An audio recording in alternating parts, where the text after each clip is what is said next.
Bom dia, boa tarde, boa noite. Quem fala com vocês é Rafael Ramos e hoje nós estamos agora no nono podcast com o meu grande e sempre amigo Tiago Pereira. Grande Rafael, hoje nós estamos aqui no nosso nono episódio do podcast Imparável Cast e hoje com uma convidada muito especial, minha amiga Janaína Berg. Eu vou falar um pouquinho dela antes de dar a palavra a ela. Engenheira com mestrado em Ciência e Tecnologia, especialista em Estatística Aplicada a Processos e Gestão de Inovação, doutoranda em Inovação Tecnológica pela UFMG. Ela atua no ecossistema de inovação há quase 20 anos na captação de recursos, formação de alianças estratégicas com múltiplos parceiros como governo, instituições de ciência e tecnologia, startups, indústrias e organizações sociais. Eu não vou falar o currículo dela todo, que ela vai ter a possibilidade de falar um pouquinho mais sobre ela. Você não chegou sobre o nem que na ela vem metade, né, fazendo. Tiago? Não cheguei nem à metade ainda, viu, Rafael? Mas passa a palavra para você, Janaína. Seja bem-vinda ao Imparável Cast. Bem-vinda, Janaína. Seja Muito bem-vinda. obrigada, pessoal. É um prazer enorme estar aqui com vocês hoje. A ideia é um bate-papo para que a gente possa trazer um pouquinho mais dessa jornada, que na verdade já tem mais de 20 anos, e trazer alguns cases desses projetos em que eu tenho atuado. Um prazer enorme estar aqui. Muito obrigada pelo convite. Você quer começar o primeiro bloco, Então, Tiago? o primeiro bloco é conhecer um pouco mais da Janaína. Qual a sua história, Janaína? Como começou? A gente sabe da história atual, que você vem fazendo muitas iniciativas inovadoras, impactando muitas pessoas, muitas vidas. E eu queria saber, assim, conta um pouco da história da Janaína. Você é de onde? Começou onde, né? Você é filho de quem, como diz o pessoal? Filho de quem? Bem, eu sou viçosense, né? Não sei se todos conhecem. A Viçosa. cidade é Viçosa. predominantemente ligada à educação, né? A Universidade Federal de Viçosa hoje tem profissionais espalhados não só pelo Brasil, mas pelo mundo. Uma cidade bem pequenininha, de cerca de 80 mil habitantes. E é até um pouco difícil de ver quando começou, né? Porque eu empreendo, acho que desde sempre, né? Desde quando eu era muito pequena, sempre estava vendendo alguma coisinha. E efetivamente, aos 11 anos, eu criei meu primeiro negócio. É onde comecei a atuar não por glamour, ser C-level nunca foi o meu objetivo, era sim buscar novas oportunidades, ter uma qualidade de vida melhor. Então, comecei a empreender por necessidade, né? E não por modismo, como a gente vê muita gente que quer criar uma startup ou um negócio porque está vendo todo mundo empreender. Então, tudo começou lá atrás, né, para tentar criar essa oportunidade diferente do que eu tinha, numa família muito humilde, meu pai é eletricista, minha mãe era dona de casa, hoje uma empreendedora, né, que também sempre me inspirou muito, mas a inovação em si, ela surge no momento em que eu, fazendo mestrado, começo a trabalhar na indústria, percebi que existia um grande vale, né, entre esses dois ambientes, que de um lado muitas oportunidades de soluções, né, demandadas, do outro soluções tecnológicas que poderiam resolver muito desses problemas, mas com linguagens muito diferentes. Então, nesse momento, percebi que se houvesse uma instituição fazendo a ponte entre esses dois mundos, poderia ser exitosa essa atuação. Então, na época, fui convidada a participar do Instituto Inovação, uma empresa de consultoria em inovação pioneira aqui no Brasil, e a inovação em si, toda a minha educação no que diz respeito à inovação começou lá, e aí nós fomos fazendo vários projetos de formação e qualificação de mão de obra, indicadores, estruturação de processo, captação de recursos, enfim. Começou ali por volta dos anos 2000, que foi onde começou essa minha jornada com a inovação. Gente, essa mulher não tem mais de 25 anos de idade, não. Olha o rosto dela. Ah, Você, Professor generoso, Rafael. você fez parte do Colune também? Sim, estudei no O famoso Colune. Estudei Gente, no eu Colune. estudei em Viçosa, viu? Eu fiz educação física lá, então, assim, também sou, assim, pelo menos um quarto da minha vida, talvez, eu vivi em Viçosa, então posso falar, assim, que eu formei educação física, então é uma história muito legal. Viçosa realmente é uma cidade mágica, né? A gente fala Sim. assim, tem muitos amigos lá, então realmente muito legal de saber a sua história. E nesse caminho, assim, porque a gente sabe que existe igual você falou, existe um vão, né? Existe um espaço, um limbo entre a indústria e a pesquisa, que até hoje a gente sente esse desafio, né? A gente vê muitas pesquisas boas morrendo. Graças a Deus a gente vê que já tem várias outras iniciativas de deep tech, de startups, de novos negócios surgindo na pesquisa. E aí eu queria entender assim, como que a Janaína ligou o sinalzinho assim da luz e falou assim, nossa, peraí, porque às vezes a gente está no mundo acadêmico, é muito difícil você pular e ir para o mundo da indústria, outros mundos são muito diferentes, né? Como que você desenvolveu essa habilidade? Já é algo inato em você, visto sua história? Como que foi isso, assim? Você citou o Colune, né? O colégio universitário, para quem não conhece, ele fica dentro da universidade. Muitos professores são ligados à universidade e realmente é uma escola para a vida. E não é, É, e é qualquer pessoa que passa, não, viu, gente? Colune é para é poucos, tipo um viu? vestibular, né? A gente faz, é É, bastante concorrido, é uma escola pública, né? sim. Então, eu agradeço muito a formação que eu tive no Colune, que é uma escola que ensina muito mais do que só o conhecimento dos livros, né? Ela te prepara de fato para a vida. Então, acho que o Colune também teve um papel muito importante nessa jornada, ao abrir, né, as possibilidades, uma escola que funciona, né, em tempo integral, você se dedica muito e a educação é colocada como, de fato, o único caminho, né, para se alcançar algo na vida. Então, tudo começa, né, em termos de formação ali no Colune. Quando eu comentei, né, fazendo mestrado, diretamente ligado ao ambiente acadêmico, e estando na indústria, com vários problemas a serem resolvidos, com várias demandas, eu via que poderia ter na universidade um canal de possibilidades ali de resolução desses problemas. Só que, de fato, não se falava, não tinha uma legislação, não existia o marco legal de ciência e tecnologia, a lei de inovação, tudo isso é muito depois, né, desse processo. Então, a gente não tinha um ambiente propício para que essa conexão acontecesse. Então, acho que foi realmente entender um pouco de uma oportunidade que existia e como que a gente poderia fazer essa ponte. Então, acho que onde tudo começou na época, né, a gente falava em inovação para as Nossa, empresas, pouquíssimo. inclusive grandes empresas, e elas perguntavam, vocês trabalham com TI? Né? Então, não tem nada a ver com a TI. Nós falamos de inovação como um processo que acontece em qualquer negócio, de qualquer tamanho, de qualquer segmento. Então, acho que nesse momento, na prática, vivenciando dores sem solução e soluções sem necessariamente uma aplicação, que foi onde eu falei, olha, é aqui. Né? E aí a engenharia me deu a base, acho que a estatística, eu fiz estatística aplicada a processo, me deu o método, né? E aí a inovação começa a ser, então, meu propósito de vida para poder tentar mudar a vida das pessoas, né? Que eu acredito que, de fato, dá para construir um mundo melhor, né? Unindo ciência, tecnologia e inovação aos problemas que são reais, né? Do mundo que nós vivemos. Você conseguiu dar um bom resumo daquilo que você faz, de maneira lúdica mesmo, igual a gente começou em off aqui agora, porque eu acho interessante quando a gente fala de engenharia, de captação, de achar os problemas do mercado industrial e achar soluções, fazer um trabalho de growth, de inovação, de Uhum. tecnologia, de captação, tudo isso é muito amplo, entendeu? Mas se fosse para a Janela definir o que ela faz, como é que ela definiria o que ela faz hoje? Acho que principalmente identificar alguns problemas que existem que demandam soluções que são complexas, e aí eu tento fazer as conexões necessárias para que a gente possa tirar uma ideia do papel e transformar isso em algo que seja aplicável. De uma forma sucinta, é isso. Principalmente hoje, eu atuo nesse desenho de programas estruturantes junto ao governo federal para o desenvolvimento de cadeias produtivas inteiras, como cadeia automotiva, né, como foi o caso do Rota 2030, que lá atrás 2018, 2019, eu participei ativamente nesse processo, e aí a gente vai desenhando esses programas, incluindo vários atores que são diferentes, indústria, academia, startups, para a gente propor soluções induzindo política pública também. E de forma muito pragmática, além desse desenho, né, dessa estrutura que vira normalmente uma política pública, a captação de recursos de projetos também específicos. Então, se uma empresa ela tem a intenção de desenvolver uma inovação, mas não tem todos os recursos financeiros ou infraestrutura necessários para desenvolver esse projeto, eu ajudo nesse mapeamento, onde tem as oportunidades de fomento, quais que são mais aderentes ao seu projeto e ajudo na elaboração do projeto para submeter esse agente financiador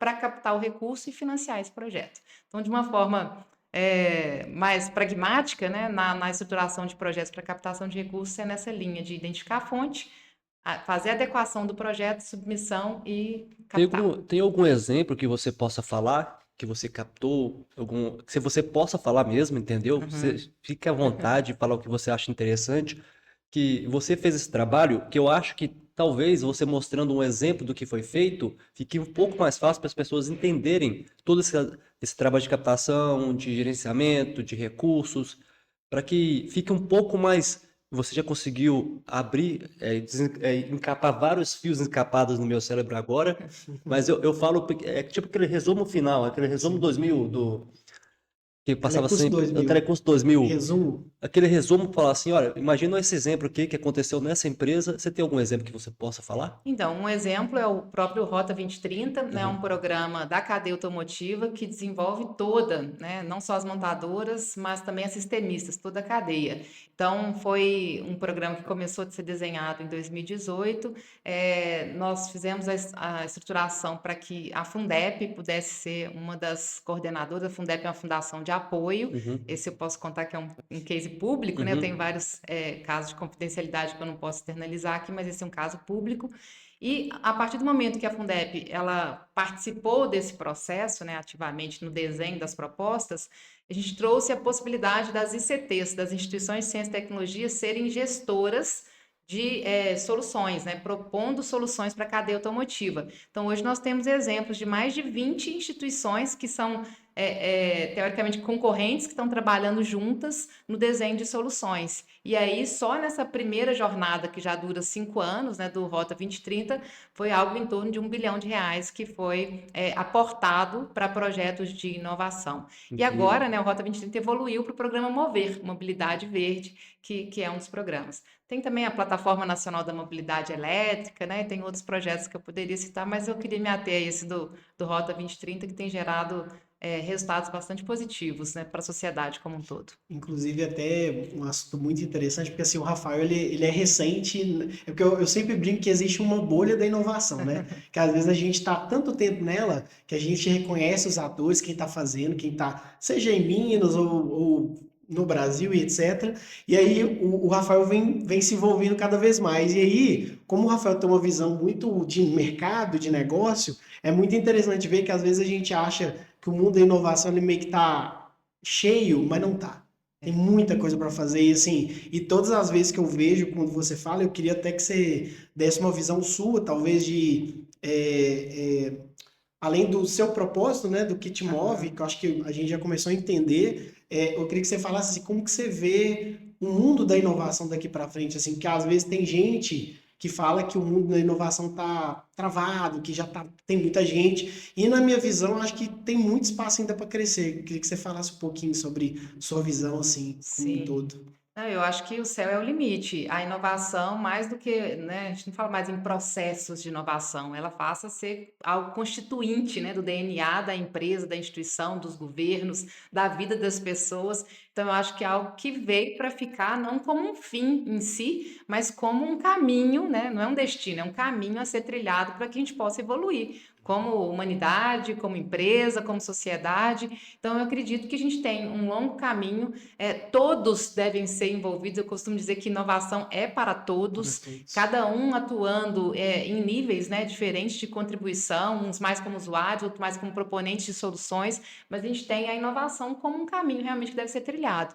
E a gente vê aí a inteligência artificial que veio para ficar e que já está mudando a forma como nos relacionamos, como nós consumimos, como nós temos acesso, né, a produtos, a tecnologias, a transformação digital de uma forma geral, que muda também a forma como as empresas operam, né?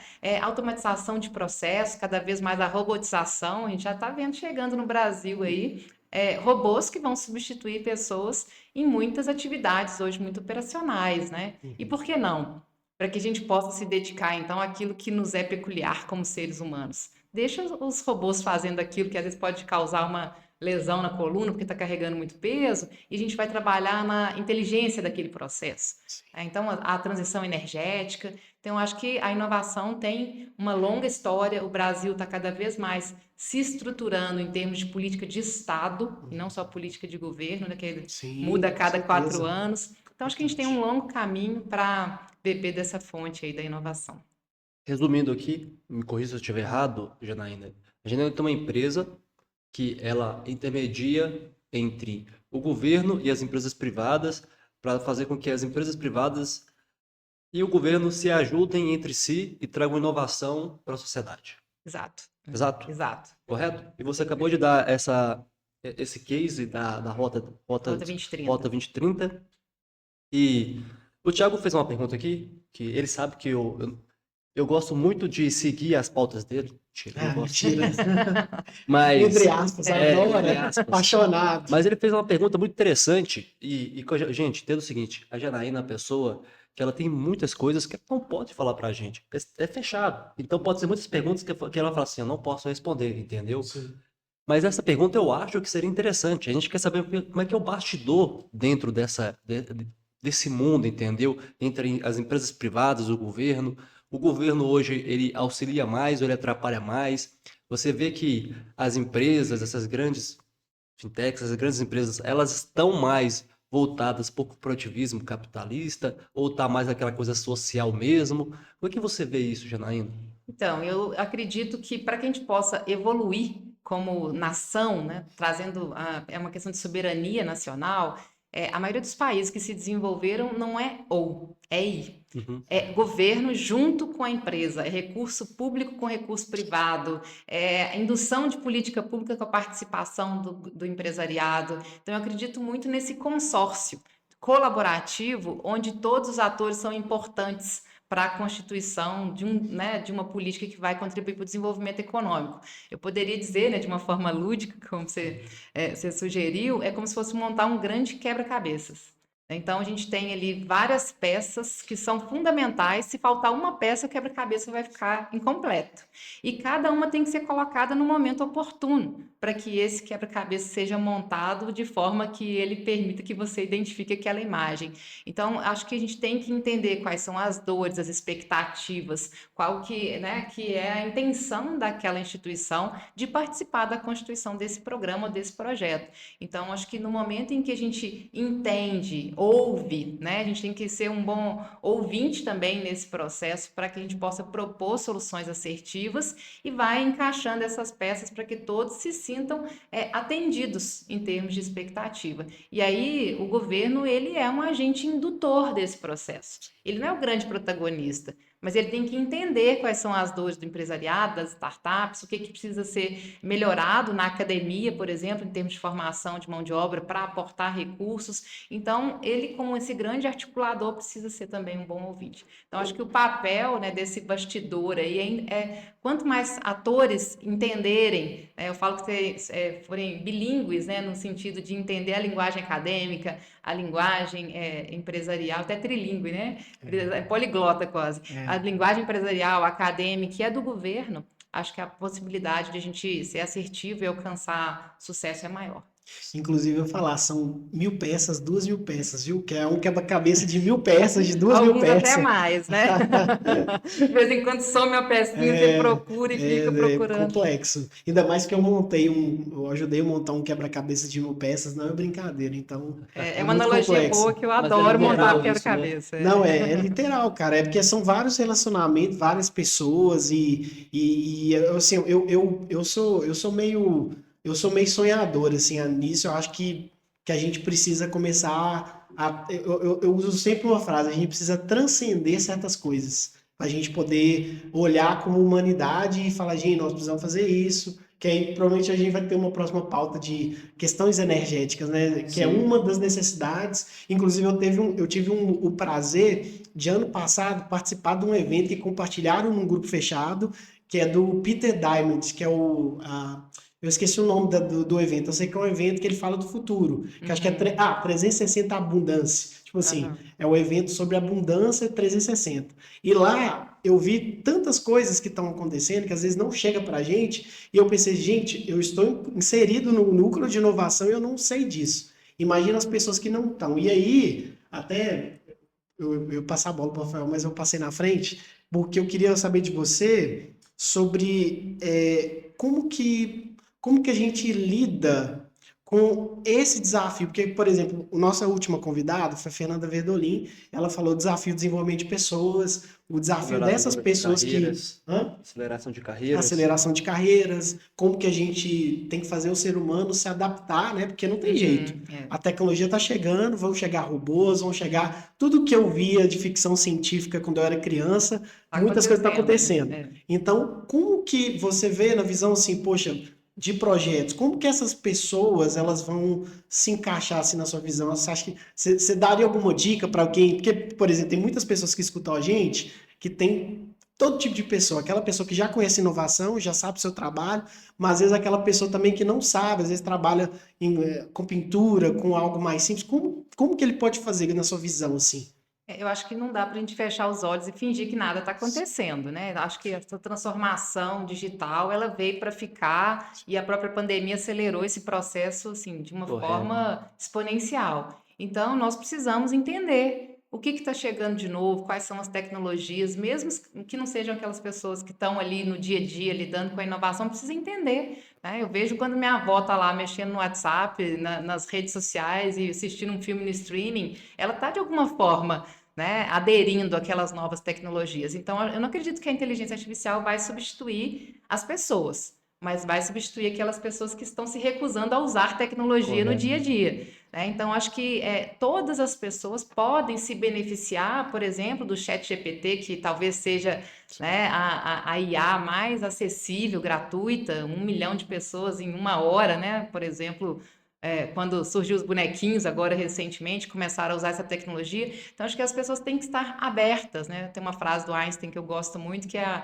a mente que se abre a uma nova ideia jamais volta ao seu tamanho original. Então, acho que é isso. No momento em que você se abre a experimentar, errar, aprender, né? Então, acho que a gente tem que aprender a desaprender para reaprender, né? Então, é um processo que, se você está fechado em si mesmo, a gente viu vários exemplos no passado de Uhum. empresas que eram líderes e Sim. que acabaram sumindo por ficar pela resistência, né? Essa questão de IA, se a gente percebe que tem sempre um padrão, né, Thiago? E todo mundo É fala um padrão. que eu sempre gosto muito de trazer uma coisa mais lúdica para que as pessoas possam entender do que a gente está falando. É mais simples, gente. Aquela água que você pisou no rio, ela não vai voltar a ser mais o que ela. Você não vai pisar mais naquela água de novo. As coisas mudam Muda. mesmo, mudam. E é perceptível, igual você acabou de falar do stream, meus pais utilizando o WhatsApp, chamadas de vídeo. Isso há 5 ou 6 anos atrás seria inviável na cabeça deles, Sim, entendeu? Então eu percebo que para a grande massa, digamos assim, um macro, vai ser algo que é espontâneo, que vai mudar assim, ó, faz parte da evolução. Mas para quem já está nessa área de tecnologia, trabalha com isso e percebe que ele está ficando para trás, porque é tão engraçado que se a gente começasse há 5 anos atrás, os trabalhos de futuro seriam os programadores, quem trabalhar com programação, com linguagem de programação, e hoje a própria IA que eles criaram estão tirando os próprios serviços deles, porque as IA já criam todas as linguagens de programação, para você exemplo, criar um site, um sistema, uma plataforma. Então a gente percebe que a questão da IA está mais voltada a você aprender a operacionalizar, utilizar como ferramenta que auxilie e facilite um pouco mais e te gere mais tempo para você realizar o seu trabalho. Claro, como você falou, vão ter serviços como qualquer outro que o tempo vai passando e vai sim sendo extinto, que são alguns trabalhos mais operacionalizados, entendeu? Trabalhos que o robô vai tomar conta. E não tem como falar, gente, não é só IA, a tecnologia em si, mesmo se fosse uma macro padrão, iria acontecer, entendeu? Eu vejo que as pessoas culpam muito a IA, que existe já há Sim. muitos anos, entendeu? Só que agora as pessoas estão vendo, as pessoas estão comunicando, estão discutindo sobre IA. Esse é o ponto interessante. E Sim.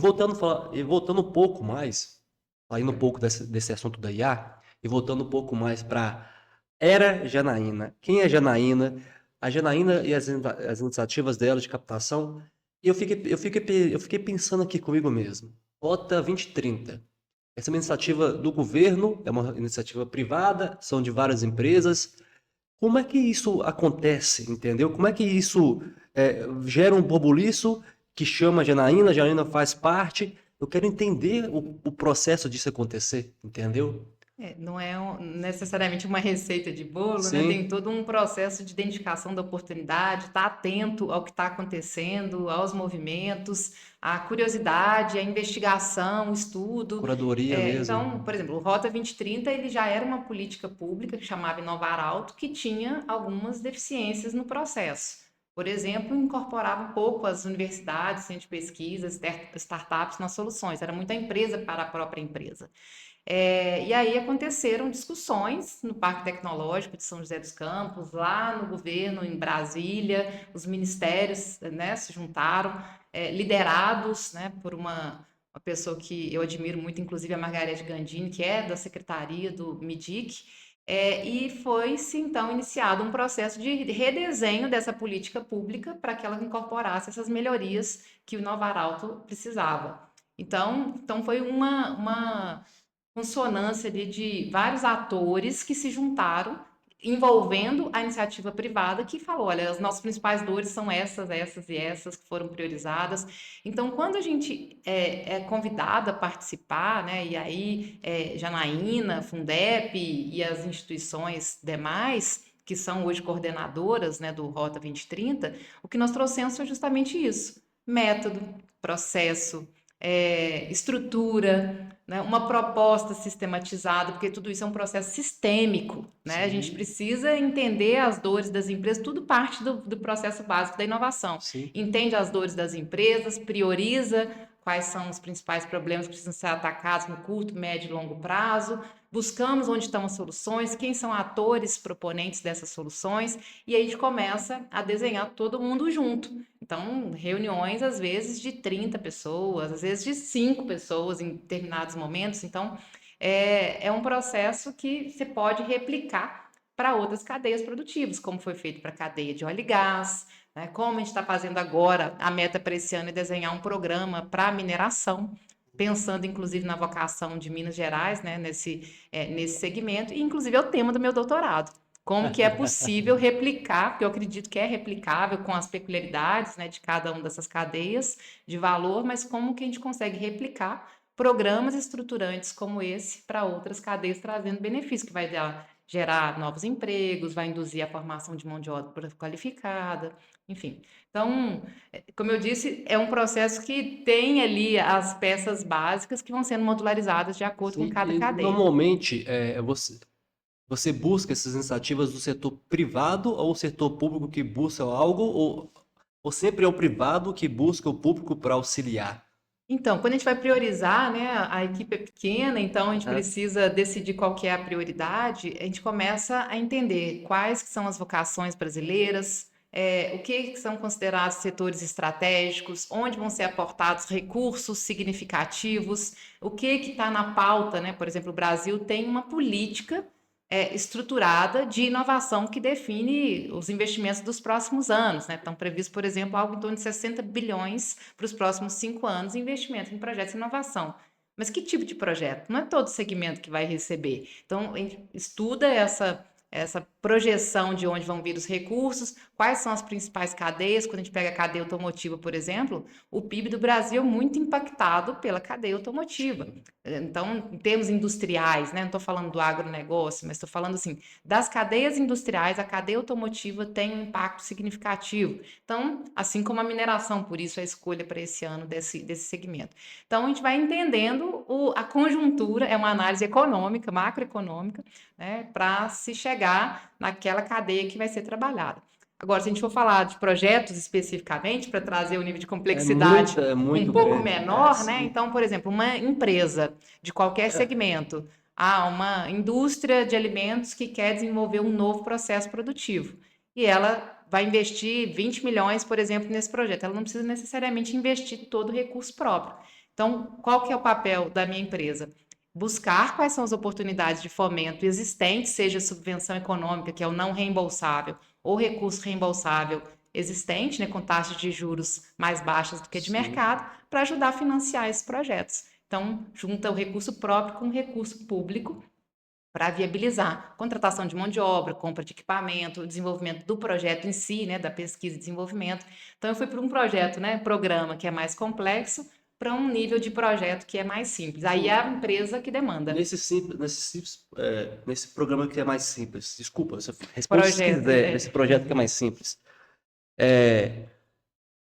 Quais são. Você pode citar os nomes desses créditos, essas coisas que normalmente você busca para essas você fala empresas? editais, Editais, são editais, na verdade, a maioria são editais, certo? geralmente subvenção, tem Mas, vários tipos de recurso, porque né? muitas vezes, Que por mais tem exemplo, recurso. recurso existe, mas a Recurso questão é, existe. exemplo, ela acabou de citar um exemplo agora de uma empresa, exemplo, do ramo alimentício. Ele precisa de recurso para criar uma inovação e não quer usar capital próprio, somente capital próprio. o que que você faria, resumidamente, para aquela empresa? Primeira coisa é entender a estratégia da empresa, que tipo de projeto que ela quer financiar. É um projeto de qual ordem de grandeza? É de 1 milhão, 10 milhões, 100 milhões? Então, Uhum. ao entender qual que é o projeto, eu faço um mapa das oportunidades de fomento. Então, como você comentou, existem oportunidades de subvenção econômica, que são os não reembolsáveis, né? Uhum. Que antigamente falava fundo perdido, né? Fundo Mas esse nome é perdido. ruim porque É. ele não é nada perdido, ele de fato Aham. tem que ser investido para que a gente possa reaver esse recurso. E tem os recursos que são reembolsáveis com taxas de juros subsidiadas pelo governo, né? Então, a gente tem recursos prioritariamente da FINEP, do BNDES, né, dos Sim. próprios ministérios, às vezes tem algumas chamadas que os ministérios financiam diretamente, e a gente tem aqui no estado de Minas Gerais um agente interlocutor. Então, quando a gente fala de empresas que têm um faturamento até determinado valor, até 300 milhões, por exemplo, e que vai buscar um recurso de até 15 milhões, quem faz a gestão desses recursos, tanto da FINEP quanto do BNDES, é o BDMG. PDMG. Então, o BDMG, que é o Banco de Desenvolvimento do Estado, ele viabiliza,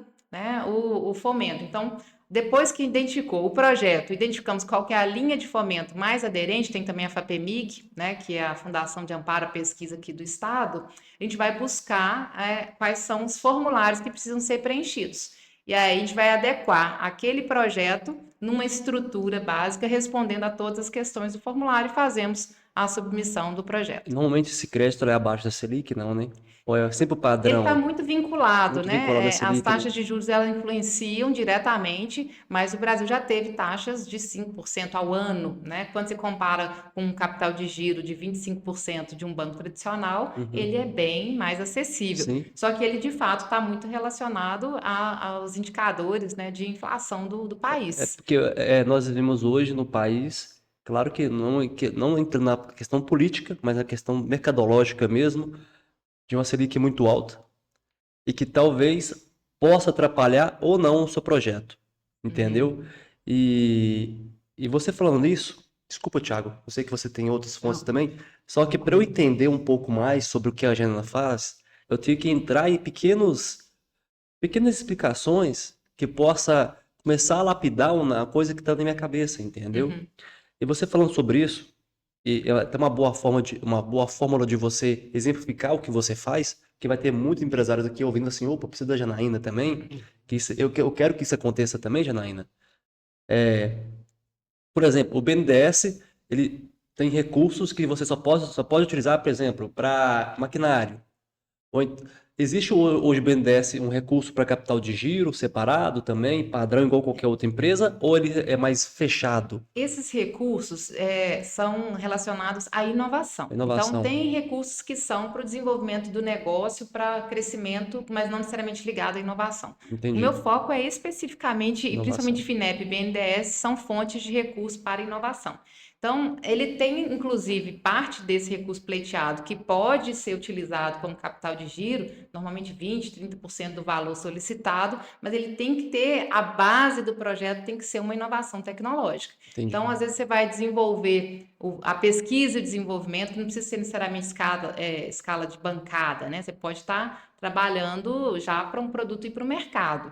Mas você pode comprar equipamento, você pode fazer a pesquisa em si, contratar pessoal e ter parte desse recurso direcionado para o capital de giro. Mas para o capital de giro, especificamente, normalmente se for buscar só o capital de giro, você vai pagar uma taxa mais Mais elevada. Então, o elevado. ideal e a estratégia nacional é para que as empresas elas inovem, substituindo as importações, substituindo a dependência de outras empresas. Então, por isso, né, que a estratégia é justamente estimular a própria empresa a inovar. Isso é interessante porque tem que existir uma análise para ver o que é inovação e o que não é inovação. E como é que é Isso. feito isso nesse mundo? Porque, por exemplo, eu imagino que tem muitas empresas que utilizam sobre o jargão inovação para conseguir um investimento com custo menor e até mesmo, como você falou, aquele investimento que não necessariamente precisaria do retorno. Uhum. Como é que é feito essa filtragem do que é inovação e do que não é inovação para essas empresas de grande porte que querem precisam de 200, 300 milhões, como você Então, negocia normalmente? dentro da própria empresa já existem equipes que são dedicadas a o que que é produção, né, em linha ali, e o que que Uhum. são inovações, que podem ser inovações de produto, de processo. Não precisa necessariamente ser uma inovação disruptiva, né? Inventar a lâmpada, a roda. Às vezes é uma inovação incremental que vai trazer um ganho, né, de produtividade, um ganho de qualidade e até de competitividade da própria empresa. Então, ao identificar esse projeto e fazer a adequação para aquele edital, e aí podem ser tanto editais que têm datas de submissão quanto fluxo contínuo. Fluxo contínuo são aqueles projetos que podem ser submetidos a qualquer momento, não tem uma data limite, né, para fazer a submissão. Então, existem bancas de avaliação de profissionais especializados naquela área, então, do banco, por exemplo, da FINEP, eu já participo, né, participei de várias bancas, de instituições também avaliadoras. Lógico, quando eu estou escrevendo um projeto, eu não vou avaliar, né, por uma questão ética, mas, então, você tem os critérios que são levados em consideração. O grau de inovação, se a equipe ela é uma equipe capaz de executar aquele projeto, quais são os marcos esperados, resultados, o impacto. Então, esse comitê de avaliação é quem vai julgar se aquele projeto ele é adequado ou não, e muitas vezes comparativamente a um outro projeto, porque o recurso ele é limitado. E, né, então, por exemplo, tem o edital da FINEP que estava aberto até o mês passado, foram mais de 400 empresas que mandaram propostas, só que Nossa. dessas, vamos colocar em torno de 5, 10% vão ser qualificadas para receber o aporte que está ali sendo pleiteado. Então, para isso, tem um comitê que avalia o projeto em si e comparativamente aquele projeto em relação a E o outros. teto máximo de investimento é 300 milhões? Ou Não, não? Não não, existe não teto. existe teto. Entendi. Depende, se a gente está falando de um recurso nacional, se ele é internacional. Entendi. Por exemplo, nós lançamos uma chamada, e aí falando como Rota 2030, Programa Mover, né, para a cadeia automotiva, conjunta com o Senai, um edital de 200 milhões. Então, a gente tem projetos que podem financiar, dependendo do porte da empresa, e aí voltando, FINEP, BNDES, 400 milhões, depende de qual que é o segmento que o governo estruturou ali como estratégico, do tamanho daquele edital que ele vai viabilizar, porque determinadas cadeias, você pega uma cadeia de mineração, siderurgia, são cadeias que demandam aportes significativamente maiores que, por exemplo, você vai desenvolver um software. Então, você demanda para fazer as POCs, né, É, Prova os, de as conceito, provas né? de conceito, o escalonamento da tecnologia, volumes significativamente maiores. Então, depende muito do segmento, depende se é reembolsável, se é não reembolsável. Então, depende. Enfim, são várias oportunidades. Eu queria aproveitar. Ô, Thiago, você deixa só finalizar com uma última Pode, por pergunta? favor. Eu quero dar voz para quem precisa de voz em questão de tipo, é uma empresa que, qual que deve ser hoje o nível hierárquico financeiro de faturamento de uma empresa para que ela consiga esses tipos de investimento? Olha, tem editais hoje para empresa que está tirando a ideia do papel, está no PowerPoint e ela precisa de um determinado recurso para poder avançar. Uhum. Então, nesses casos especificamente, normalmente os programas de aceleração, iniciativas como a própria FAPEMIG, a Secretaria de Desenvolvimento Econômico tem os desafios que no HubGov, por exemplo, que ela lança. Então, ali nós estamos falando de aportes menores que vão apoiar aquela empresa a tirar a ideia do papel e fazer a primeira estruturação do seu negócio. Então, nós estamos falando de aporte de 80 mil, 100 Entendi. mil, Compete Minas, por Compete exemplo, Minas. que teve aberta agora a chamada na ordem de 200 mil. Então, para todo tipo de negócio, de segmento, de tamanho, tem um recurso que é mais adequado a E ele. a janela trabalha desde o pequeno ao alto, ou você tem uma média, o tipo de cliente que você atende, o nicho ou não? Prioritariamente projetos acima de 1 milhão, Acima de um que é o milhão. meu foco específico. Raros casos, eu tenho clientes de longa data, né, que eu faço captações há muitos anos, às vezes eles precisam de um aporte complementar de 500 mil, alguma coisa do tipo que eu ajudo também. Mas Entendo. prioritariamente projetos que vão demandar algo superior a 1 milhão. E hoje a grande maioria dos investimentos e dos aportes, eles vêm como linha de crédito ou não? Ou eles vêm. Não, esses, por exemplo, de menor monta, são recursos normalmente subvencionados, né? Então, Nossa. Compete Minas é subvenção, não necessariamente é reembolsável. Uhum, Então, entendi. tem Entendi. recursos também que são para ajudar o empreendedor, né, que está Sim, iniciando sim, naquele sim, momento em que ele mais sim. precisa. Pode continuar, Não, Thiago. minha pergunta para Janaína, assim, que a gente meio que imaginou para você compartilhar os seus desafios, mas eu queria mudar um pouco a pergunta. Desse tempo, quais foram os maiores aprendizados que você teve nesse trabalho com captação de projeto? Talvez alguém que esteja escutando, assim, situações que você aprendeu, falou, nossa, esse aprendizado foi muito importante para mim. Talvez alguém que esteja ouvindo pode pegar esse aprendizado, sabe?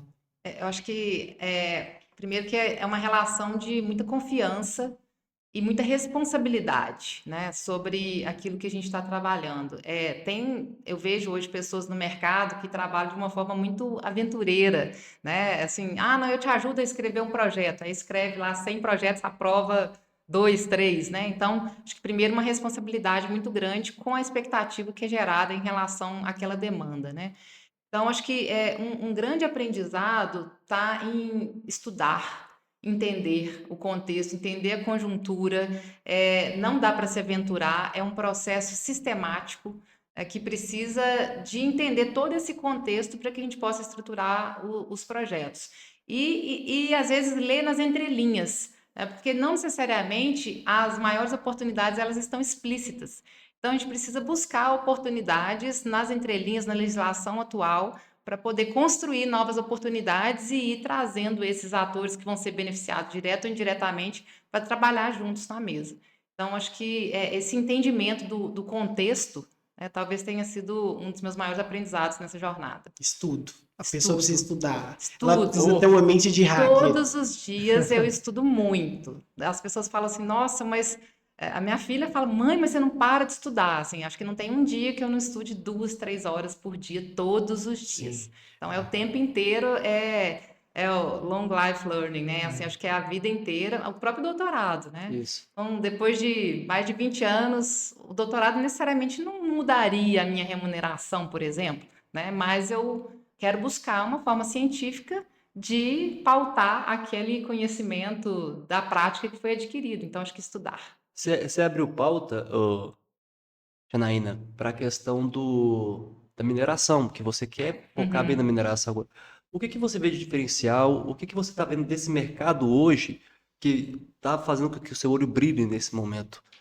Acho que a mineração ela pode impactar fortemente a questão da transição energética, né? A minha pauta nos últimos 5 anos tem sido muito relacionada à transição energética. Daí, inclusive, veio o convite para participação no Conselho Mundial de Energia, e a mineração, a indústria cimenteira, são cadeias, a própria cadeia automotiva, que impactam diretamente a emissão de gases, né, de efeito estufa, que contribuem para o aquecimento global, que é algo real, né? Não tem invencionismo nesse processo. Nós estamos sentindo na pele os impactos que esse aquecimento tem causado. Então, acho que a mineração ela tem um papel, uma contribuição e várias inovações já podem ser implementadas de curto, médio e longo prazo que vão trazer resultados muito impactantes. Então, foi lançado semana passada, por exemplo, uma parceria entre a Vale e a UFMG que trabalha com a mineração circular. Então, ali o objetivo é trabalhar rejeitos da mineração para que possa, por exemplo, fazer pavimentação, para fazer tijolos. Então, a gente transforma um problema em solução, né? Então, a gente consegue impactar de forma muito significativa. Você está falando da Vale e de mineração? Eu sempre cito aqui o Canaã dos Carajás, fica no Pará. Não sei se você conhece. Sim. E lá nós temos um pet shop que até então a gente administrava todo eles, com 80 mil habitantes, nosso ticket médio é acima de 250 mil por mês, para 80 mil habitantes. Então ali é uma cidade de alto crescimento e de inovação, o teto.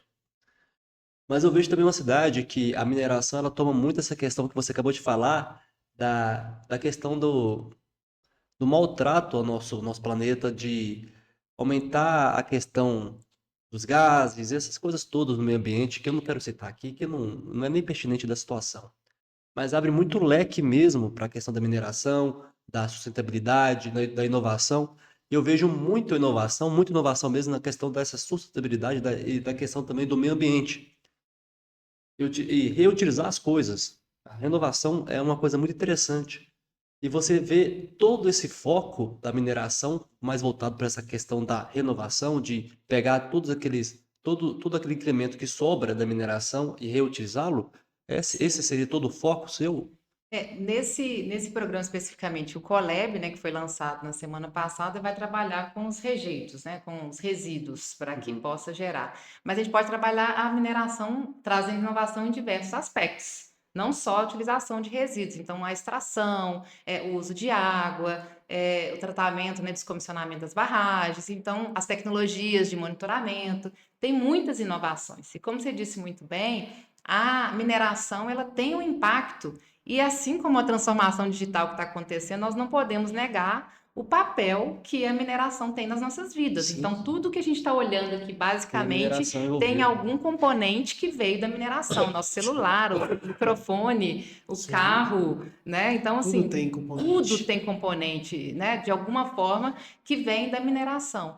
Então, a gente precisa torná-la cada vez mais sustentável para que esse impacto seja minimizado. E aí que entra a inovação como um caminho que traz alternativas, soluções que possam torná-la, né, menos impactante, né, no que diz respeito a essas emissões, a toda, né, os aspectos, né, Porque negativos. hoje, no mundo, a gente vê esses COP20, essas coisas todas. Desculpa que eu tô com uma bronquite, uma Uhum. rinite muito forte, gente. Desculpa, viu, pessoal?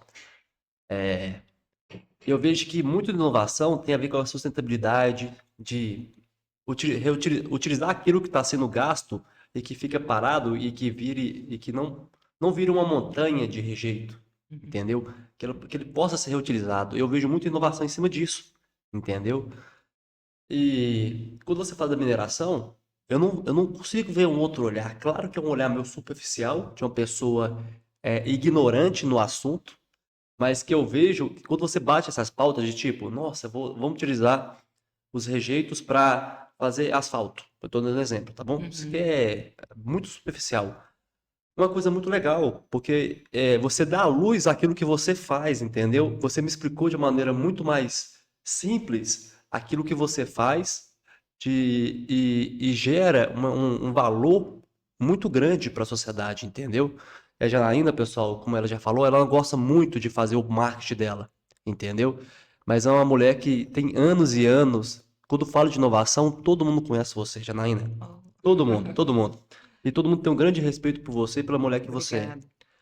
E buscando pauta, né, sobre as mulheres, você até Já falou entrou agora, nesse bloco, né? vamos entrar nesse bloco? Você quiser falar desse bloco, Não, Thiago? não, beleza, já entrou, porque na verdade assim, a gente como que porque eu acredito que muitas vezes você foi só a única mulher no Isso. espaço, Ela acabou de citar um agora. né? Infelizmente, né? Infelizmente, em Infelizmente, vários momentos, vários tinham 20, momentos. 30 homens, né? E E, só. e como que como que tem sido isso, assim, como que... E aí eu acredito também que você, ao mesmo tempo que você está lá, você preenche seu espaço e passa a olhar para preencher o espaço com outras mulheres.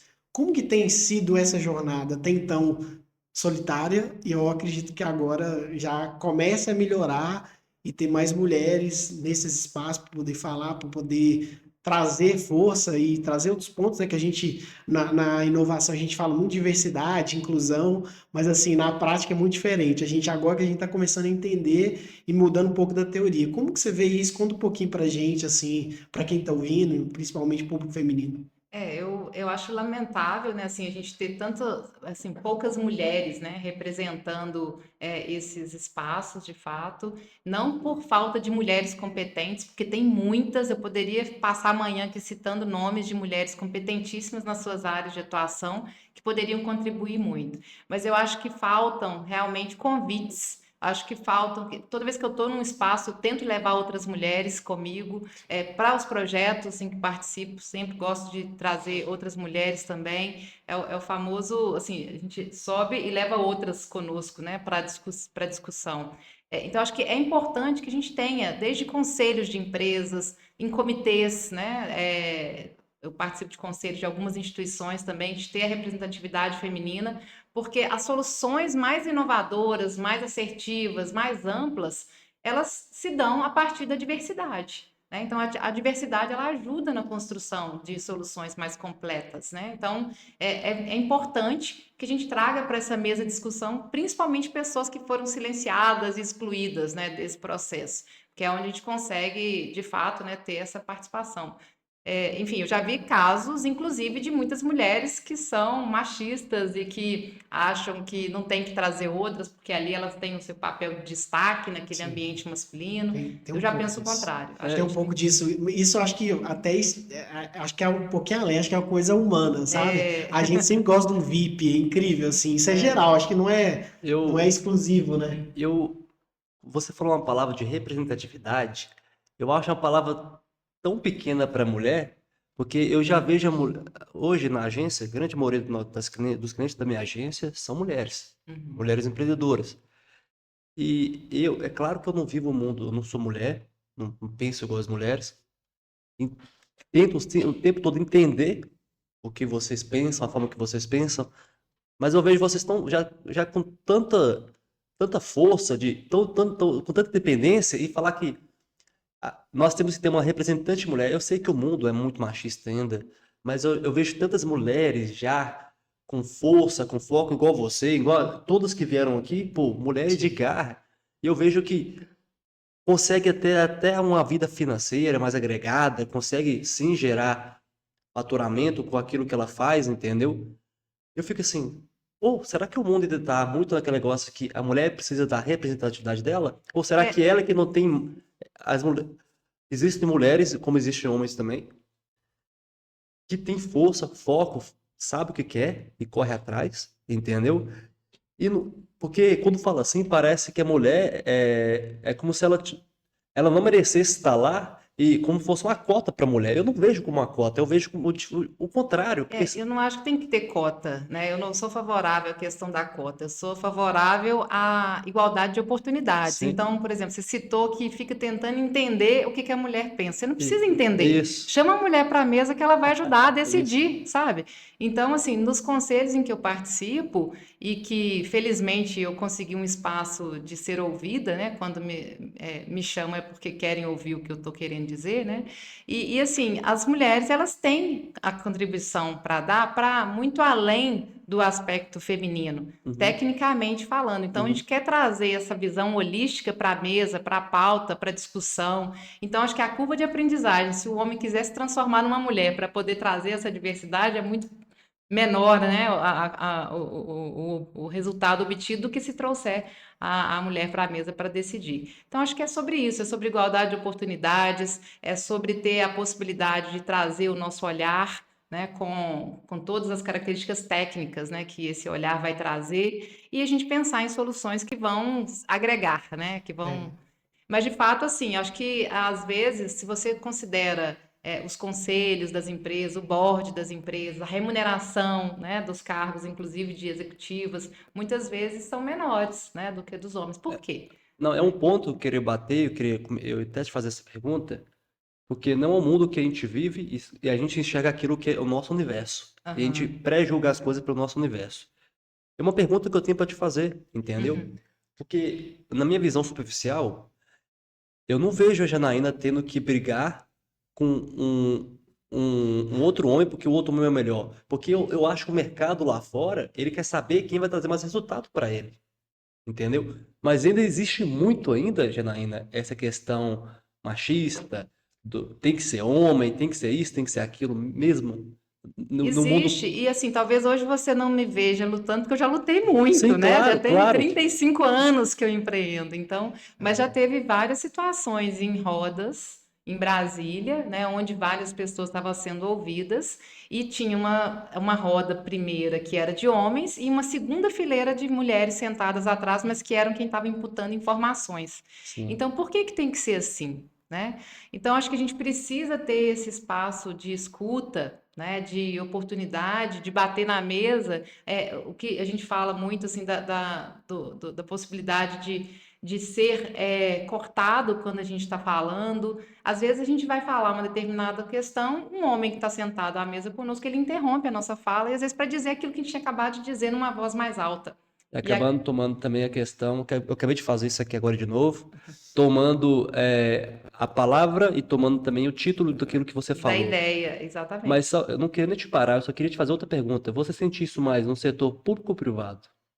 Olha, acho que nos dois segmentos, de uma forma geral, assim, a gente ainda enfrenta muito dessa poda, né? No momento em que a pessoa, se ela não se sente confiante o suficiente, e a gente tem uma característica que, se você observar, por exemplo, numa vaga de emprego, uma mulher só se candidata a uma vaga de emprego quando ela considera que ela tem quase que 100% das expertises demandadas, né, dos critérios de escolha para aquela vaga. O homem não, às vezes ele tem 30, 40%, vai lá, se candidata, e muitas vezes ele é selecionado por isso, porque ele se candidatou. Então, acho que a gente foi posta em determinadas situações de ter que se provar a todo momento da capacidade, que isso inibe muitas mulheres de se candidatarem. Às vezes você vai criando uma casca grossa ali de tanto levar não, né? E de ter que bater na mesa, de ser silenciada muitas vezes, que algumas pessoas desistem, porque não é simples, Uhum. né? Não é simples. Ainda hoje, né, com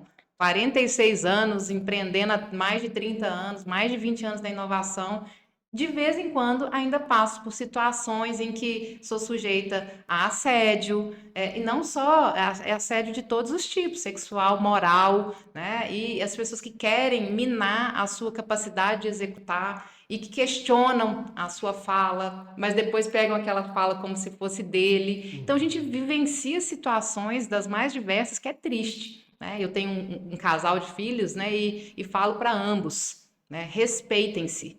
Direitos iguais. Lá em casa, todos dois tiveram direito de brincar com bola, com boneca, com ferramenta. Nunca teve essa distinção. Usar rosa, azul, verde, todos. Meu filho sempre usou rosa, minha filha sempre usou roupa de futebol. Ela sempre ganhou ferramenta de brincar, sabe? Então, acho que a gente tem que criar também os filhos, que aí vai para uma outra etapa desse processo de Programação. transformação, de não distinguir a criação dos filhos em casa. Todos têm direito de fala igual, todos têm direito de opinar. Então, acho que e todos têm o direito de se formar para ter capacidade e competência técnica igual ao outro, né? Sim, Mas sim. é esse ponto que eu queria abrir. Eu fiz essas perguntas até um pouco mais puxadas, porque eu queria, eu Eu queria, achei que ele ia soltar uma frase do estoicismo hoje. não, mas eu gosto muito de estoicismo, mas não bate muito a isso. Mas bate também, porque a gente não controla essas coisas, mas a gente controla a forma que a gente vê elas, né? E eu percebo que muito tem dessa questão muito tradicionalista ainda, do machismo, do homem ser o provedor, e etc, etc. Mas eu também vejo a questão técnica também, que é muito profunda. Mas ainda no mundo de hoje que você vive, você vê muito ainda, eu queria que você utilizasse como uma porcentagem, a questão do machismo, de ser homem, ter umas condições melhores para a vaga melhor, e a questão também. Porque eu vejo que as mulheres, tecnicamente falando, elas são muito mais bem instruídas do que os homens, entendeu? E vocês têm muito mais maior capacidade de instruir, de liderar do que o homem em alguns pontos, em algumas posições, entendeu? E vice-versa. Sim. E no meu mundo, claro que eu estou falando no meu mundo, eu nunca pré-julgo como macro, eu vejo que as mulheres estão conseguindo chegar lá, elas estão chegando. E quando a gente ouve de uma mulher igual você, com influência, com know-how, que ainda é muito difícil, me deixa um pouco chateado, entendeu? Porque eu falei, pô, velho, eu pensei que a gente já tinha melhorado bastante nesse ponto. Mas, tecnicamente falando, você viu alguma melhora nos últimos anos? Você vê que está indo, ou ainda é muito ainda fechado nesse lobismo, nessa questão mercadológica do homem, dele ser o diretor, o presidente, ele que manda, ele te corta o tempo todo, ainda tá desse jeito? Eu acho que a gente tem um mundo único, né? Que de uma forma ou de outra as pessoas vão se relacionar e influenciar a visão como essa, né, essa postura, né, ela se dá. Pensando no universo de boards, conselhos, principalmente, a gente ainda tem uma participação feminina muito pequena, né? Então a gente ainda tem, e eu acho que é uma coisa que é interessante, que as mulheres elas são muito demandadas, principalmente quando um cargo é não remunerado. Uhum. Mas no momento que surge uma oportunidade que muitas vezes a própria mulher criou para que tenha um cargo remunerado, quem é convidado é um homem Homem. para ocupar esse espaço. Então eu acho que nós já demonstramos que temos capacidade, nós temos competência, conseguimos lidar com situações adversas e cenários inusitados, propondo soluções. Então, acho que muitas vezes a gente tem que criar nosso próprio caminho e criar oportunidade, gerar emprego. Então, por isso que eu resolvi empreender na tentativa de criar projetos, iniciativas e oportunidades para que a gente possa colocar a nossa a nossa opinião, os nossos desejos, né, e a nossa forma de ver o mundo também. Então, acho que cada uma tentando construir caminhos, né, onde muitas vezes o mato é alto ali, que não tem possibilidade, a gente vai criando novos caminhos também. Então, acho que a gente participa, né, participo de alguns conselhos de mulheres, que a gente investe em negócios como a Mubius, Women Tech, que a gente investe em negócios que tem o feminino como pilar, para que possamos dar oportunidade para outras mulheres se destacarem. Então, assim como outras iniciativas, né? O programa da FINEP, que eu sou mentora, Sim. Mulheres na Ciência. Então, a gente vai criando caminhos para dar espaço, né, para essas mulheres também se destacarem. Mas, infelizmente, né, a gente ainda vive num ambiente de menos oportunidades. Eu, como você disse, assim, eu não sou favorável à cota em si, sou favorável à abertura da oportunidade para que todos possam se candidatar, né, Sim, de forma igualitária. deixando bem claro, quando eu também concordo que você não é a favor de cotas, é porque quando você falou da representatividade, é como se fosse algo simbólico, e não é simbólico, é o contrário, É, entendeu? É algo tão forte que eu acho que hoje a maioria das empresas, se não tiver mulheres líderes que conseguem gerir um negócio, não vai para frente, não. Não vai. Você tem a força, a delicadeza que o homem não tem. E muitas vezes, até Detalhe, né? a inovação precisa de uma delicadeza, de um clean, que muitas vezes o homem não tem, entendeu? são complementares, né? Como eu É, disse, não é ou, é não e, é, né? É Aqui aí, a gente correto. exatamente, exatamente. Puxa outro assunto, Não, Thiago? vou puxar um outro assunto agora, relacionado a esse futuro, né? Eu acho que a gente já está numa reta, a gente já tem quase uma hora de podcast aqui, seguindo uma reta, sobre o futuro. Como que você vê a inovação daqui, né? Eu sei que é muito difícil falar daqui a 5 anos, né? Atualmente, tipo, daqui a 6 meses, daqui a um ano. é, Eu vou até mudar um pouco o roteiro, que era para se falar daqui a 5 anos, daqui a 6 meses, um ano. Como que você vê, assim? Porque até é bom você ter falado desse assunto anterior, que eu acho que o problema da tecnologia hoje não é a tecnologia, são seres humanos. Que a gente precisa evoluir, a gente precisa criar espaço, a gente precisa abrir a cabeça para, né, mudar também conceitos.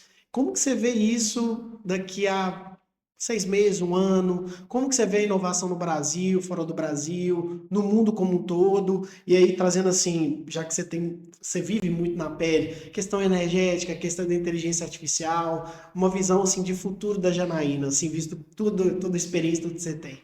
Bem, eu vejo que esses temas, né, como você citou, a transição energética, a eficiência energética, a transformação digital, o impacto da inteligência artificial nos negócios, nas nossas vidas, né, tudo vai continuar acontecendo e cada vez de uma forma mais exponencial. Então, já tem uma empresa no Brasil, por exemplo, importando robôs que vão trabalhar nas casas como empregados domésticos, só que ainda num valor que não é acessível a todos, né? Quase 600 mil reais, um robô que vai Nossa. fazer as atividades domésticas. Mas, assim, cada vez mais o uso, a implementação dessas soluções, elas vão tornando os valores, né, os custos mais acessíveis. Então, eu vejo que a transformação vai acontecer cada vez com maior velocidade, impactando um número maior de pessoas, com custos cada vez mais acessíveis também, e que nós precisamos estar preparados para que isso aconteça, para que a gente não seja expurgado desse processo, deixado de lado. Então, acredito que não vai parar, pelo contrário, vai acelerar consideravelmente e nós temos que ser parte dessa transformação.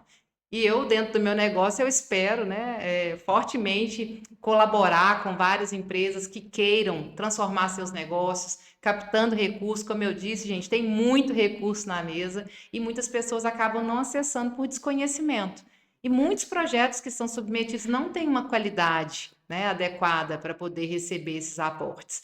Então, eu me vejo cumprindo, né, o que eu considero um propósito de vida, minha missão, que é buscar, né, recursos para viabilizar esses projetos e tirar ideias do papel. Não, bacana demais. E isso é fundamental, né? Na verdade, assim, o recurso, a ideia por si só não adianta nada, né? A gente precisa ter recurso. E bom saber que você tem esse caminho e as pessoas vão te acionar e vão trazer situações, porque eu também acho que inovação, ela é. Eu gosto, eu tenho muito isso também no meu DNA, assim, eu vejo que a inovação é um caminho de mobilidade, desenvolvimento de pessoas e é para todo mundo, né? E eu acho que cada vez mais a gente abre espaço, abrir palco para todo mundo que tiver, porque às vezes a gente pode estar perdendo alguma ideia, algum projeto ali que poderia fazer a diferença. Enfim, eu tenho uma visão um pouco romântica ainda da inovação e eu tenho 10 anos que eu não estou mais na educação física, que é o que eu formei em Viçosa, então tem 10 anos que eu vejo que a inovação é uma ferramenta maior para impactar mais pessoas e, enfim, tô na sua vibe, assim. Uma pergunta?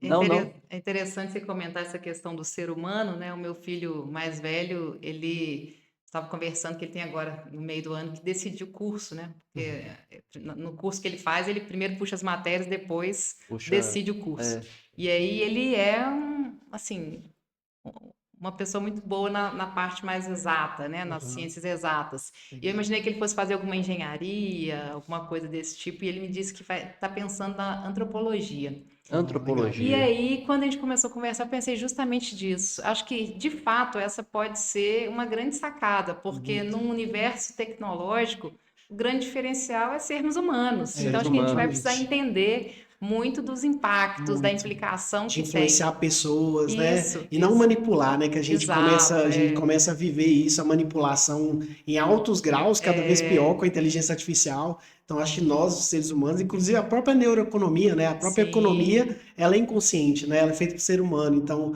eu acho que a gente precisa, eu acho que, assim, assim, eu não acredito 100%, tá? Eu não acho que isso vai acontecer de uma forma perfeita. Tenho até medo do mundo virar tem até um filme que o pessoal fala assim, que a gente não pode cair na questão financeira social, porque senão quem tem muito acesso vai ter muito acesso e quem não tem, inclusive até um livro do Yuval sim. Noah Harari, que ele Aham, cita muito, que a gente não pode se perder nessa parte, assim, eu não posso querer viver no meu mundo sem olhar para o resto, sabe? Então eu aham. tenho essa visão e eu vejo que olhar para as pessoas, como que eu posso fazer as pessoas evoluírem, como que eu posso fazer as pessoas desenvolverem mentalmente, como que elas podem acessar mais situações, sabe? Sim. Eu E acho que acesso isso igualitário, né? Que é isso que a gente está falando, né? Sobre o acesso igualitário. e talvez igual o seu filho mesmo, que fazendo antropologia vai poder estudar o ser humano como ele foi, como é agora. E muitas coisas a gente fica repetindo, né? A gente estava falando em off aqui, tem algumas palavras que a gente usa nova, mas é a mesma coisa. Tipo, É, vou falar sobre biohacking, gente, é autoconhecimento. Eu vou falar de negócios de escala, pô, startup. Então são palavras novas para algo antigo, que a gente sempre está fazendo, né? E eu acho super legal o seu trabalho, viu, Janaína? Que obrigada. captação de recursos em projetos, muitos projetos morrem por causa de recursos. Às vezes a pessoa tem um baita projeto, só que às vezes ela não tem um recurso para continuar, às vezes ela tem que finalizar. Eu que estou no mundo das startups, eu vejo isso assim Passar pelo diariamente, Vale da Morte, muito. escalar, Nó, né? escalar. As pessoas só veem o fim do túnel, né? E é Não vê a jornada. interessante você dizer, porque assim, às vezes as pessoas relacionam muito a minha atuação ao recurso, né? Sim, O recurso, mais do que o financeiro em si, ele é a viabilização de um projeto, de uma ideia, sim, é você transformar aquilo em algo que vai impactar de fato. Então, quando eu vejo os resultados dos projetos, então, quando você financia um projeto, você traz, por exemplo, uma solução para uma vacina, uma solução para o tratamento de um rejeito, uma redução de emissões. Então, quando às vezes mentora uma pessoa que vê o negócio transformando a vida daquela pessoa, né? Já aconteceu casos em que a pessoa disse, olha, mudou a minha vida no momento em que aquele negócio saiu do papel, a minha forma de percepção do mundo mudou.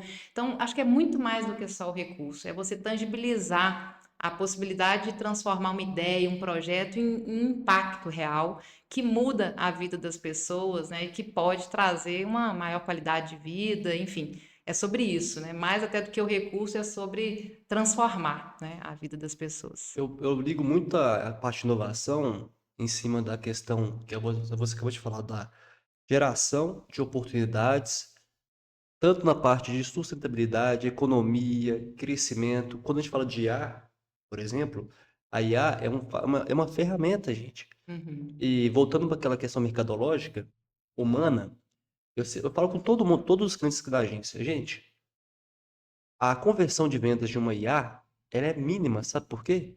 Porque a venda, ela é, a maioria do tempo, emocional. sim. Simulando. São poucos por cento, vamos supor, chutar 20%, um número é um chute que é técnico, que a pessoa vai olhar o técnico, vai comprar porque é técnico, entendeu? Uhum. Tem que ser emocional, tem que ter uma outra pessoa vendendo. Então, eu penso que por muitos anos ainda, a IA não vai servir para fazer uma venda, para fechar um negócio, mas ela vai servir para fazer a parte operacional. Exemplo, você tem 20 mil funcionários, colaboradores numa empresa, e você precisa de passar informações para ela de maneira assertiva e individualizada para cada um. Ó, a IA vai ser perfeita para isso, entendeu? Mas você pegar 20 mil leads e mandar a mesma mensagem com a IA, com o mesmo padrão, A não vai conversão vai ser funcionar, baixíssima. não vai ser baixíssima, entendeu? O potencial de você se queimar é muito maior. Então, eu vejo que a IA, quando você está falando de antropologia, a questão, até mesmo a questão de comunicação, de inovação, tem coisas que a IA vai auxiliar, Uhum. mas tem que ter aquele toque humano. Sim, com Tem que certeza. ter o toque humano, tem que ter uma visão humana no negócio para falar assim, opa, peraí, tem que ter o defeito humano, vamos dizer assim, um defeito humano mesmo, para deixar a coisa humana, entendeu? Você vê hoje aí apresentações que você vai em palestras, tá lá o Gama, não sei o quê, e você vê que se você perguntar a pessoa uma coisa mais profunda, não vai saber responder. Por quê? Porque é uma coisa gabaritada, a pessoa nem leu o que ela tá querendo apresentar, entendeu? Tem muitos especialistas surgindo, né? Especialista que lê Em um livro e tudo, vira é especialista no isso. assunto. E Exatamente. tá com você aqui agora, Janaína, é um prazer, porque não parece não, gente, mas tem anos de experiência, de know-how, entendeu? Não parece porque ela é muito nova, pô. E a pessoa que trabalha com inovação, com tecnologia, busca captação, tem que lidar com esse povo em Brasília o tempo todo, tem que lidar o tempo todo com o empresário, a gente sabe como é que é, Sim, entendeu? E é muito bacana ver o que você está fazendo e conhecer um pouco mais da sua história, entendeu? obrigada. E eu vejo, Janaína, que uma opinião minha é que você merece muito reconhecimento aqui na cidade. Você é de Viçosa, você mora aqui, você merece muito reconhecimento. Eu digo que o reconhecimento aqui na cidade, em cidades pequenas, provincianas, sempre estão na mão das pessoas erradas, entendeu? E eu penso que quando eu brinco e fico falando para a gente falar com uma maneira mais lúdica, é para as pessoas entenderem dos seres humanos que nós temos aqui na cidade, que são imparáveis e que fazem as coisas acontecer. E você está aqui com a gente hoje porque a gente considera você muito imparável. Obrigada. É um Inclusive, prazer. chegando na reta final, a gente sempre tem o bate-bola com o convidado, que é o seguinte, eu queria que você falasse dentro da sua história inteira. Não vale seu livro, tá? Que eu sei que você tem Não vale seu livros. livro? Fala um livro que para você te ajudou muito a ser o que você é, imparável, pode ser qualquer livro, desde que não seja o seu, uma filosofia e uma frase que a galera que Mas estiver ouvindo. pode citar seu livro, viu? Pode falar o Não, pode falar nome, do seu livro É. também, se tá à venda ou não. Se quiser trazer um e deixar aqui também, a gente deixa aqui pro Tá pessoal. bom. Na verdade, eu tenho capítulos em alguns livros, né, muito relacionados à transição energética e também à captação de recursos. Depois eu mando para vocês também alguns A gente coloca na exemplares para descrição. colocar A gente aqui. coloca na descrição. Um deles, inclusive, chama da bomba ao plug, que fala um pouco dessa transição energética da mobilidade para a mobilidade sustentável, a vinda dos veículos elétricos híbridos. Depois eu mando um A gente exemplar não para puxou vocês esse também. assunto, né? Eu queria muito. Mas, enfim, Pois um é. livro que mudou a minha vida. Eu tenho vários livros que eu gosto muito. Harari, por exemplo, tem passado todos para o meu filho, Todos porque eu acho que vão maravilhosos. impactar muito também Homo a Deus é vida o meu dele. principal, que eu mais gosto. Sapiens, né? Nossa, Os muito bom. desafios do século XXI, enfim. Mas eu acho que o livro que mais impactou minha vida foi Um Novo Mundo, Despertar de uma Nova Consciência. Ah, do Eckhart Ele... Tolle? Oi? É de quem? É É, do Eckhart Tolle, né? Nossa, Tolle. muito bom. É o Não que Ele... fez conheço, o. não conheço. Como é que é? Tem um livro dele mais famoso, O Poder do O Agora. Poder do Poder de É o Agora. agora. mesmo autor do Poder do Agora. Ele tem vários livros, mas esse especificamente mudou a minha forma de ver as coisas, porque não lembro, 2011, 2012, mais ou menos, que eu li logo que ele foi lançado. Ele, mais do que trazer um conceito novo, ele de fato fala sobre o despertar. Então, é sobre o despertar de uma consciência diferente, onde você visualiza o impacto que você pode trazer para o mundo.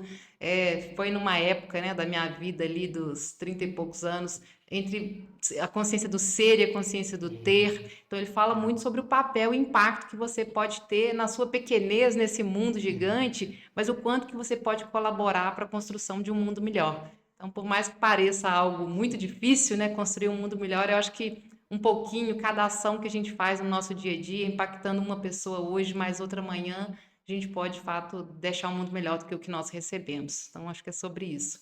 Recomendo para todos a leitura desse livro, que de fato ele é sensacional. E uma frase, uma filosofia, assim, que você usa na sua vida, assim, algo... Então, eu gosto muito que se der medo, vá com medo mesmo. Porque às vezes a gente fica com medo em determinadas situações, sempre quando surge um programa, né, que tem que desenhar um programa estruturante novo, um novo projeto que eu nunca trabalhei com aquela área específica, enfim. Então, acho que é se empoderar do conhecimento adquirido até o momento, aceitar que nós temos falhas e podemos errar, né, mas não desistir antes de tentar. Errar é R fácil, né? E R barato. Exatamente, pensamento é startup, né? É. Ô, Janaína, quais são suas redes, Janaína? Bem, no Instagram, @Janaína Bering, Janaína com Y, né? Aqui Bering, também, se vocês não conseguiram, o nome dela é um nome diferenciado, gente. Janaína Bering, no LinkedIn também. Janaína Bering. E no meu site tem alguns cases de alguns projetos, alguns depoimentos também de alguns clientes. Então, estou à disposição de vocês para falar um pouco sobre como tirar a ideia do papel, como estruturar o seu projeto com a ajuda de recursos também terceiros, para além do seu próprio recurso. Então, estou à disposição. Muito obrigada, né, mais uma vez pelo convite. Obrigado você, Janaína. Quem se interessar pelas t-shirts, né, nas camisas que eu tô ali usando no... Só entrar em eusoimparável.com.br. Gente, o Thiago agora Eu tô virou um usando aqui, ó. sacoleiro, ele está vendendo vários sacos. Nossa, tô brincando, gente, as camisas estão legais demais. Camisas e canecas. Mostre pra elas, quem Legal, gosta. levante. legal. Aqui, ó, assim, ó. Olha lá, isso, Levanta. cara. É isso aí. Para quem quiser pegar um pouquinho da ideia, né? Pelo menos a camisa, né? Se vestir, aí. se sentir imparável, igual todos os nossos convidados. Janaína, muito obrigado. Volte sempre. A gente vai ter que, ela vai ter que voltar para falar sobre parte energética, só sobre parte energética, futuro da energia. Então, Porque a Janaína tem que ser uma temporada, cara. Você não conseguiu terminar de ler o currículo dela. Vai ser um verdade. prazer voltar, gente. Estou sempre à disposição. Como vocês disseram, escolhi Sete Lagoas para ser a minha cidade lar, né? Então, estou muito feliz de estar aqui. Espero colaborar, né, com Seu quem porto tiver. seguro, Meu né, porto Janaína? Eu seguro. gosto A disso. gente Eu gosto desse também não conceito. pode esquecer de falar do Matheus e do seu do grande licor, licor licor dos dois de leite, Viçosa. e o de cappuccino Ele também. vai ser nosso próximo convidado. Aí a Ele gente vai tem que trazer vir o aqui licor pra pra gente conversar cá. com ele. Sim, Vamos provar o licor dele ao vivo. sim, o licor é o nosso Certeza. queridinho, É né? isso. Não só no meio do Matheus, desse negócio que nós temos juntos. Ele é feito com o doce de leite Viçosa, um doce premiado mais de 10 anos, né? Um doce que é da nossa cidade, né?